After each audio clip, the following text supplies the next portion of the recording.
I suppose it is time to review another movie from the Halloween franchise. I couldn't tell from the endless messages saying, "Where's Halloween 6? I thought you were gonna review Halloween 6! How come you haven't reviewed Halloween 6? I understand such early frustration, because apparently October of 2016 only has 14 days in it. Halloween, The Curse of Michael Myers takes the bold move of removing sequel numbering, because if you've watched this many Halloween movies, you probably have no use for math. And that's right, I said Halloween, The Curse of Michael Myers. Just look at the trailer. Halloween 6, the origin of Michael Myers. Oh yeah, and it was also plagued with post-production problems, as evidenced by the fact that they couldn't settle on a fucking title! And what's with the Dimension logo?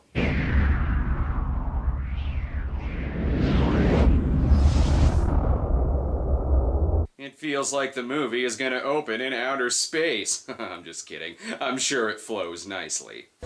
Uncle Michael, please don't hurt me.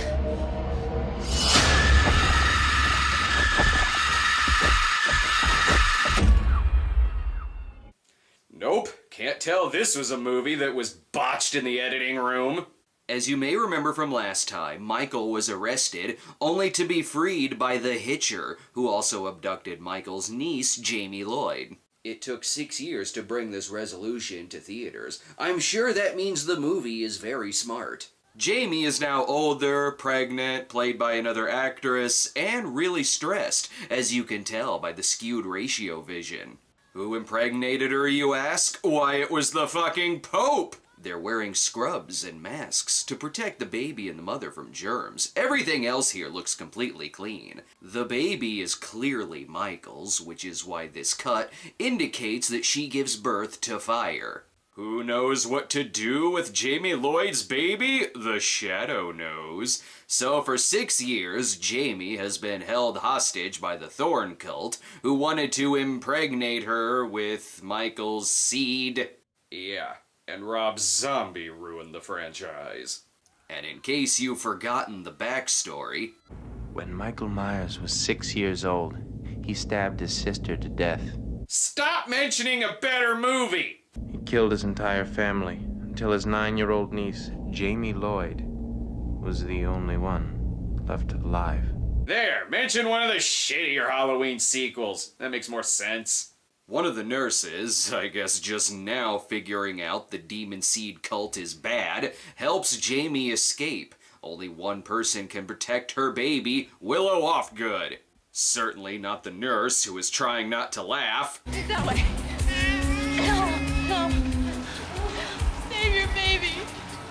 Go, now. Who needs a security system when Michael is just wandering around the premises, ready to jump right back into slasher movie mode in seconds? George P. Wilbur, who played Michael in Part 4, returns here in Part 6, so he clearly has some catching up to do. What? They were inside of a dumpster this entire time? It looked bigger than that. I'm glad this is picking up from the 5th installment. I was wondering how Winona Ryder was going to escape. What? But Rousdower, on the other hand, is way dead. Thankfully, the rights to the film were sold by Strode. Really? Now I can blame them for the shitty editing. Benny. Kill for him. Mommy! Get your Elm Street 2 out of my Halloween 6! Well, actually, Elm Street 2 is a better movie. More Elm Street 2! A local radio show tells us that Halloween has been banned for 6 years and is making its return, but the movie doesn't care about that, since it immediately cuts to tits while the program plays. Don't worry, the movie isn't the only one spying.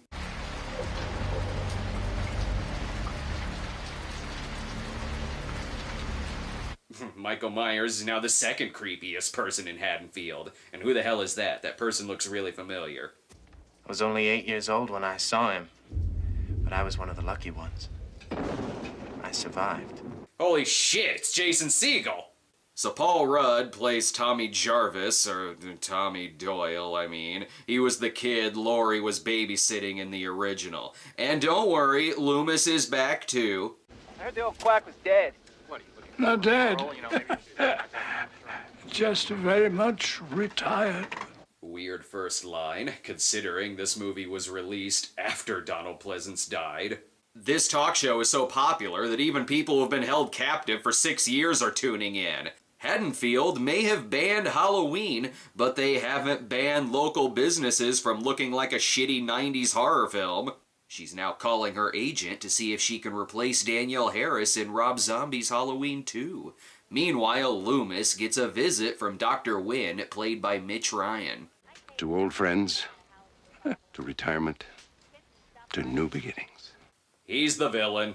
They also recast Wynn, because I guess they couldn't find whoever that guy is. Instead of calling the police, Jamie calls the talk show in the hopes that Loomis is listening. And what's even more unbelievable than that is that he is. I'm starting to wonder why one of the alternate titles wasn't Halloween, I Want My Baby Back, Baby Back, Baby Back. And she still hasn't wiped her mouth from eating her first caramello in 6 years. The weird thing is that this car chase is completely unrelated. They outlawed Halloween, but not rape vans. Actually, Haddonfield does still celebrate Halloween. They just renamed it Forest Green. Speaking of, she goes into a barn since she'd rather deal with Jason Voorhees. I'm sure it was incredibly important to bring back Jamie. I see her lasting a long time.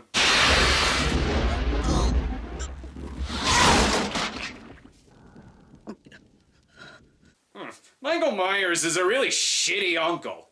It's important he turns the machine on. She totally would have survived otherwise. Relatives of the Strode family are now living in the Myers house, and this movie sorta remembers what that house looked like after it was turned into a gothic mansion in 5. Now the movie can begin. Yes, thank you. And here I thought the movie took place in Springwood. I know what fucking movie I'm watching! Asshole Dad John is pissed that kids keep messing with his house on Halloween. Who would have thought that that would happen after moving into the Myers house? Not that there's anything else that makes him detestable. Well, who the hell asked you to come back here in the first place? Doesn't show her face around her own family for 5 years, then comes back and expects us to roll out the red carpet. You think going to college is going to make up for your mistakes, girl? Huh? Oh, yeah, that's it, Deborah. Just keep slipping her the cash. You know, while you're at it, I got a great idea. Here, why don't you give her all of our goddamn money? That guy makes Jack Torrance look like Super Dad, and it gets worse. Get away from her! You shut up and stay out of this. He is so dead. The kid is gonna get him back by ordering a voodoo doll from Creepshow magazine. Are you on the edge of your seat yet? What the hell happened this time? Let's not start that shit. Loomis is on the case, but is mainly there to give his secret to getting rid of all those facial scars from this happening. It's time, Michael. And hopefully he tells us just how the fuck he survived that explosion. Again, Tommy Doyle is still the creepiest person here. Supposedly some scary shit happened to him when he was a kid. Yeah, you know, that old Michael Myers thing. You might not have heard about it. Tommy is obsessed with the Myers case. Must be why this is the first we've seen of him since the opening of Part 2. Now we know what Ant-Man would have looked like if it were incorporated into the DC universe. The bus station is now open, but no one has cleaned up this trail of blood all afternoon, or cleaned up the bathroom sink for that matter. Jesus. Or found a screaming baby in the cabinet. What the fuck, Haddonfield? Knocked Up would have been a far different movie if it starred the Rudd character. This is 40 my ass. Kara and her friends have meanwhile found a map to Woodstock 99. I think it's cool. Not everyone in the 90s was Butthead. Some of them were Beavis. Best get that baby to the hospital. It's my baby. There's been an accident. What kind of accident? Get me a doctor, now! Security? Haddonfield Hospital prefers only unpanicky people to bring babies into the hospital, or they'll call fucking security. But then he runs into an old friend. Tommy Doyle. Laurie Strode, Jamie's mother, was babysitting me the night when... Tommy Doyle. Huh, you look different. Tommy soon gets chased out of the hospital because there will be no sick babies on these premises, mister. Kara's mom is Kim Darby. Nice to see she raided the costumes from Mama's family. And just because Michael breaks into people's houses doesn't mean everyone else can, or their damn jump scares just scare the shit out of her with the dialogue. I beg of you, don't let your family suffer the same fate that Laurie and her daughter suffered. Not to mention Ben Tramer, and whose fault was that, Dr. Loomis? There's more jump scares in this film than there are Halloween decorations.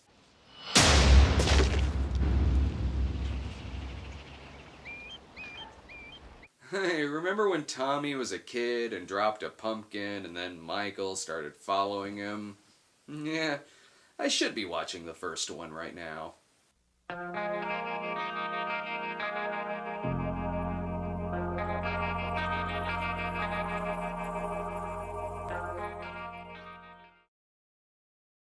Michael lurking in the background isn't as creepy when you put in a fucking stinger to tell us that he's there. She's mad at her husband for not telling her that they live in the Myers house. Okay, as much of a dick as this guy is, that's on her for not knowing that she's living in the most famous house in town. This causes her to leave, and not the fact that she lives with Trump with a perm. Her downfall, though, won't be Michael, but shitty editing.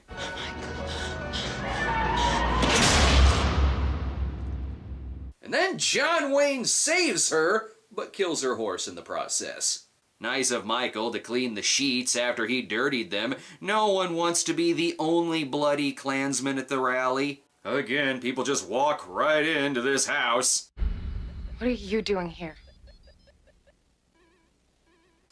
Someone's not a fan of Over Her Dead Body. He tells them more about the Myers house, but again, the editing makes it confusing. Do you know whose room this used to be? The Phantom of the Opera's room? Tommy takes them all over to his place for safety. You don't really expect us to stay here, do you? Don't like it? Go back and stay with your abusive father. Nice to know the biggest headline from the 1978 Halloween massacre is that Tommy Doyle survived. Oh yeah, the real hero of the night. What, no love for Lindsay? Kara takes over bottle duty when Tommy tries feeding the baby through its nose, but soon we're given the origin in the Curse of Michael Myers subtitle. According to Celtic legend, one child from each tribe was chosen to be inflicted with the Curse of Thorn, to offer the blood sacrifices of its next of kin on the night of Samhain. Remember when this series was just about a guy who kills people? Have you downloaded your Thorn screensaver yet? Oh, there's more fancy talk. The sacrifice of one family meant sparing the lives of an entire tribe. For years, I've been convinced there must be some reason, some method behind Michael's madness. How do you know all of this? This was before the invention of Wikipedia. Just leave the baby next to the laundry basket. I see nothing bad happening here. Tommy has more important work to do, like posing for the movie's trailer, while we get even more exposition. Long, long time ago, it was a night of great power, when the days grew short. Thanks, Grandma Cochran. I've seen Halloween 3. It's a much better movie than this. And your stupid lightning effects keeps turning this into a self-parody. Especially the boogeyman. What's the boogeyman? It wouldn't have had the same effect if she just farted after saying the boogeyman. Oh, and it keeps going. Michael heard a voice? It told him to kill his family.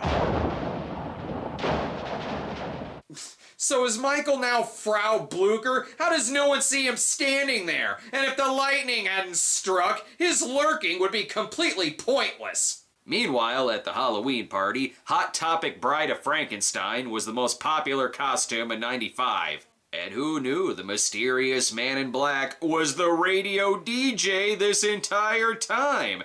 Just kidding, it's this guy. Dad comes home and he's had a really long day of being Ryan O'Neal. God damn it. She actually left. Oh, don't worry, she left you her jump scares. How many times does he have to tell that bitch to never put red blood in the white sheets? Told you Michael cleaned up his mess. Since this movie really wants this guy to die, I'm sure his death scene is gonna be really lame.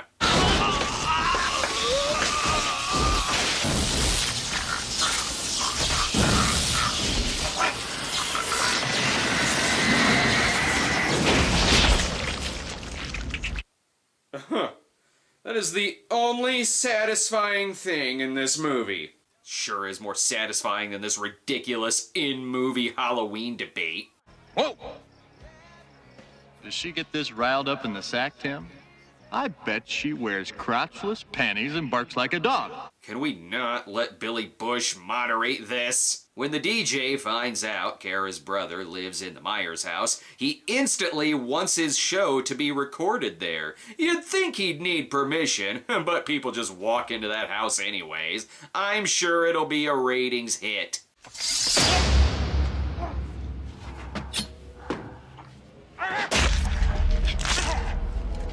Oh, never mind. We have to wait until Halloween Resurrection to bring multimedia into the Myers house. I'm sure that's a great film.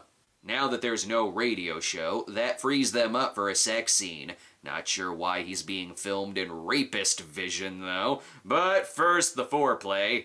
He stood in the shadows, watching through the windows as his sister and her boyfriend made love. Then he crept inside, picked up a huge butcher knife. She turned around, and he stabbed her. Cut it out, Beth. Will this movie ever become its own film instead of just telling us about the first one? That didn't work for Halloween 4, and it sure as shit doesn't work for Halloween 6. But Paul Rudd has figured out the perfect weapon to fight Michael Myers. When you decide to get serious, there's only one place to come. The games of Super Nintendo. A fucking Super Nintendo. I guess no one saw Michael Myers decorate this man like an Ed Gein Christmas display. I think the real mystery should be, why hasn't Paul Rudd aged in 21 years? The answer? Thorn Cult. Time now to wash off that lame sex scene.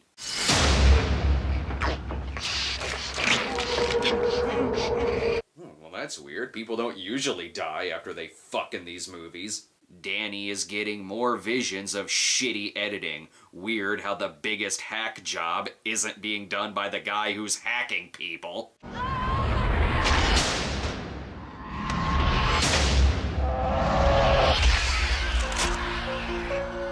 Great, now who is Tommy gonna spy on?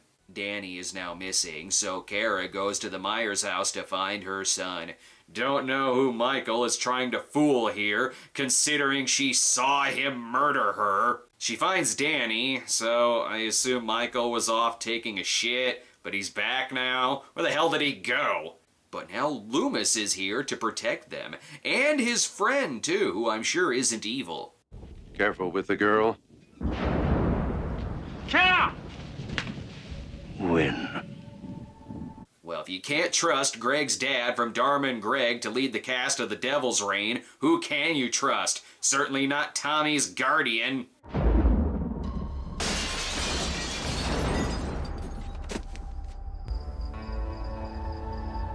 She's fine. You can survive a fall like that in a slasher film, so long as you're the survivor. What's this? They're gone.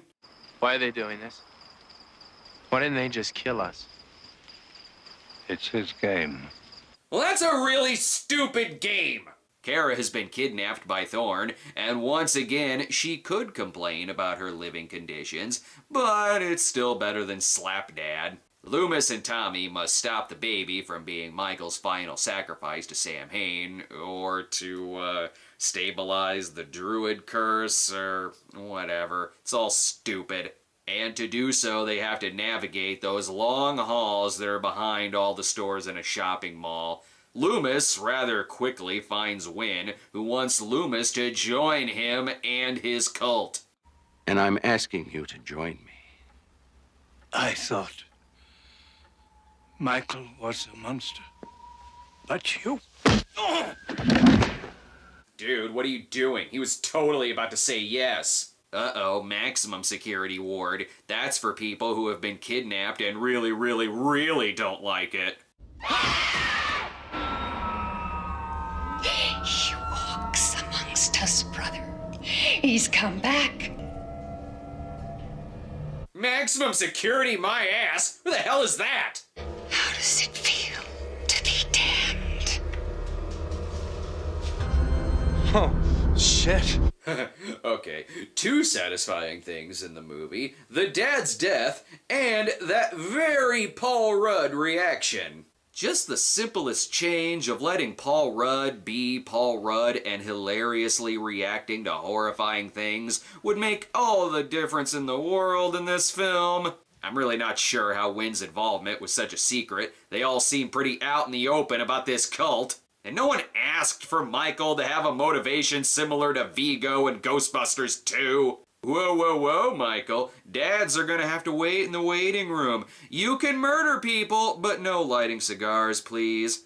What is he doing? I know it's easy to get lost in a hospital, but it's not embarrassing to ask for directions. That's what the help desk is for. They've really amped up the weaponry since the last time Michael rampaged through a hospital. And there's much shittier lighting as well.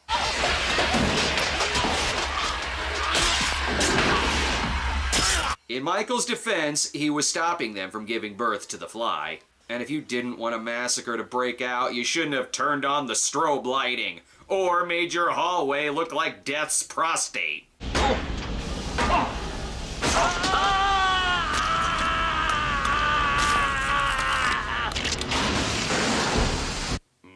I wonder what the uncut version of that death scene looks like. God, these anti-Planned Parenthood videos get more ridiculous every day. At this point, they just give up and give him the baby.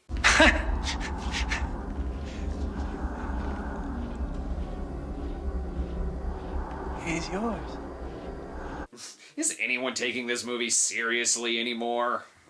I say anymore, but the movie did open with somebody already laughing at it. Psych! Horse tranquilizers! Which means he's just gonna strangle people now, instead of shoving their head through metal bars. There, I'm sure one more shot will make all the difference. And beating him with a giant pipe will help too.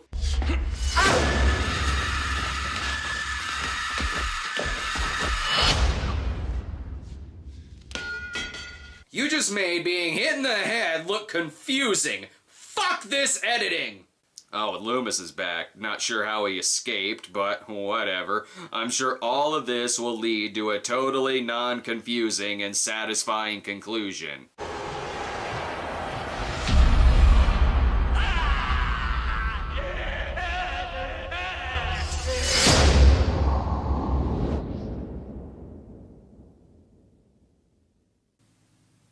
What the fuck just happened? I wouldn't even call that an open ending, because that would imply that it's at least some kind of ending. So Loomis says he has business to attend to, the others leave, Michael took off his mask and left behind a shot, and Loomis screams about something. There's a shot of the Myers house, a pumpkin, and credits. The end? If it seems like someone stepped in and said, "This movie looks too fluid, so let's take a chainsaw to the editing, botch the ending, delete whole subplots including most of Loomis's scenes, despite his top billing, and nix a proper resolution to the Thorne setup and replace it with nothing," then you would be right. That is exactly what happened. And how did this happen? Because the movie tested poorly with 14-year-old boys. I'm not kidding. Whiny 14-year-olds who didn't like a more intricate Thorne conclusion caused the film's climax to be heavily reshot, only without Donald Pleasance because he died before the reshoots, resulting in a shit-for-brains ending that wouldn't even please a 7-year-old, let alone a 14-year-old. And did these reshoots work out? No! Critics hated it, audiences hated it, well, except for the Academy of Science Fiction, Fantasy, and Horror Films, which has a quote calling it the scariest Halloween of them all. Unless that's followed up by, that is if you're 14 and stupid, we should really think about removing your Academy status. The only thing this movie did right was make people really curious to check out the original version, known as the producer's cut. That's right. 2 Halloween 6s, both radically different from each other. Is it too late to turn this into an anthology series? Unfortunately, yes. Will we be checking out the producer's cut? Yeah. Will it be next week? No! I gotta see about a dog. The baby. Where's the baby?